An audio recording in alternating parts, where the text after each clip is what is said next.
যুক্তরাষ্ট্রের লেবার পার্টির MP tulip Siddique ও তার পরিবারের বিরুদ্ধে অর্থ পাচারের অভিযোগে বিশ্বের অন্তত 12টি দেশে তদন্ত হচ্ছে। দুর্নীতি দমন কমিশন দুদক সূত্রে এমন তথ্য জানা গেছে।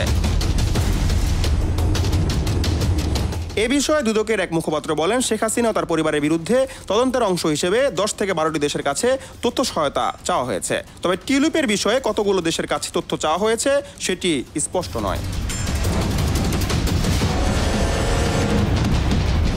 তদন্তের অগ্রগতি সম্পর্কে জানতে চাইলে তিনি বলেন, আমরা প্রাথমিক তদন্তে জানতে পেরেছি যে যুক্তরাজ্য ছাড়াও বিভিন্ন দেশে তারা অর্থ পাচার করছে।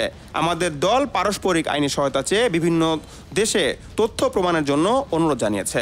এদিকে ব্রিটেনের FBI হিসেবে পরিচিত ন্যাশনাল ক্রাইম এজেন্সি টিউলিপের বিরুদ্ধে তদন্ত শুরু হয়েছে। বাংলাদেশে দুর্নীতি দমন কমিশনের সাথে ঢাকায় এক গোপন বৈঠকও করেছে তারা।